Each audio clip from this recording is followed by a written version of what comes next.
Bishnoi gang पर टूटा दुखों का पहाड़। लॉरेंस बिश्नोई से जुड़े अब तक के भयंकर सच। सलमान खान केस में बिश्नोई गैंग को झटका। जमानत देने से मकोका कोर्ट का इनकार। बीते वर्ष अप्रैल में सलमान खान के आवास गैलेक्सी अपार्टमेंट के बाहर गोलीबारी की घटना हुई। इस गोलीबारी के सिलसिले में गिरफ्तार लॉरेंस बिश्नोई गिरोह के एक कथित सदस्य को मुंबई की एक विशेष अदालत ने जमानत देने से इनकार कर दिया।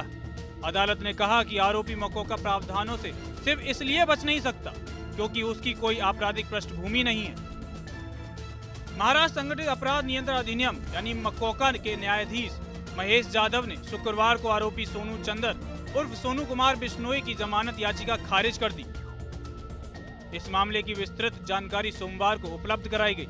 विशेष अदालत ने कहा कि साक्ष्यों से स्पष्ट है कि चंदर ने अन्य आरोपियों और बिश्नोई गिरोह के नेता के साथ मिलकर पीड़ित की हत्या की साजिश रची थी। अदालत ने कहा कि अधिनियम के प्रासंगिक प्रावधानों के मुताबिक संगठित अपराध गिरोह की सदस्यता ही किसी व्यक्ति को मकोका के तहत उत्तरदायी बनाती है। अदालत ने कहा कि रिकॉर्ड के अनुसार संगठित अपराध गिरोह के खिलाफ राजस्थान और नई दिल्ली में पहले भी आरोप पत्र दाखिल किए जा चुके हैं। अदालत ने आगे कहा कि उन मामलों में गिरोह के सरगना लॉरेंस बिश्नोई और अनमोल बिश्नोई तथा अन्य सहयोगियों ने साजिश रची और अपराध को अंजाम दिया। अदालत ने कहा कि इस प्रकार इस मामले में वंचित अभियुक्त गिरोह के सरगना लॉरेंस बिश्नोई और उसके सहयोगी अनमोल बिश्नोई के खिलाफ आरोप पत्र पर विचार किया जा सकता है, केवल इस आधार पर कि उसके खिलाफ कोई आपराधिक पृष्ठभूमि नहीं है। अभियुक्त मकोका अधिनियम के तहत दंडनीय अपराधों से बच नहीं सकता।